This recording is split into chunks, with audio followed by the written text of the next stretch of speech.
Kiwi కోసం vanilla ice cream చేద్దామని నేను మిల్క్ అయితే బాయిల్ చేస్తున్నాను. నేను ఇక్కడ గేదె పాలు తీసుకున్నాను. మీరైతే ఫుల్ ఫ్యాట్ మిల్క్ ప్యాకెట్ తీసుకోవచ్చు. ఇవి బాగా బాయిల్ చేసుకోవాలి. పొంగు వచ్చిన తర్వాత లో ఫ్లేమ్లో పెట్టుకుని ఇట్లా కలుపుకుంటూ బాయిల్ చేసుకుంటూ ఉండాలి. ఇక్కడ ice cream mix vanilla flavour నేను డీమార్ట్లో తీసుకున్నాను.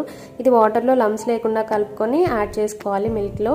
సో లో ఫ్లేమ్లో అట్లా మరిగించుకోవాలన్నమాట. సో అది థిక్నెస్ వస్తుంది, మీకు తెలిసిపోతుంది.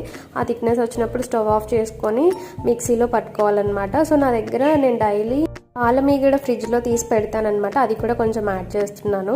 సో అది మంచి టేస్ట్ వస్తుందన్నమాట. సో ఇది ఇలా మిక్సీ చేసుకొని ఒక బాక్స్లో వేసుకొని ఒక 4 to 5 hours ఫ్రిడ్జ్లో పెట్టుకుంటే సరిపోతుంది. సో మనం డబల్ టైం కూడా మిక్సీ చేసుకోవచ్చు మళ్ళీ తీసుకొని. నేను ఇక్కడ కివి కోసమే కాబట్టి నేను డబల్ టైం చేయలేదు. సో ఇలా వెనీలా ఫ్లేవర్ ఐస్ క్రీమ్ అయితే చాలా బాగా వచ్చింది. మా కివి మంచిగా ఎంజాయ్ చేస్తూ తింటుంది.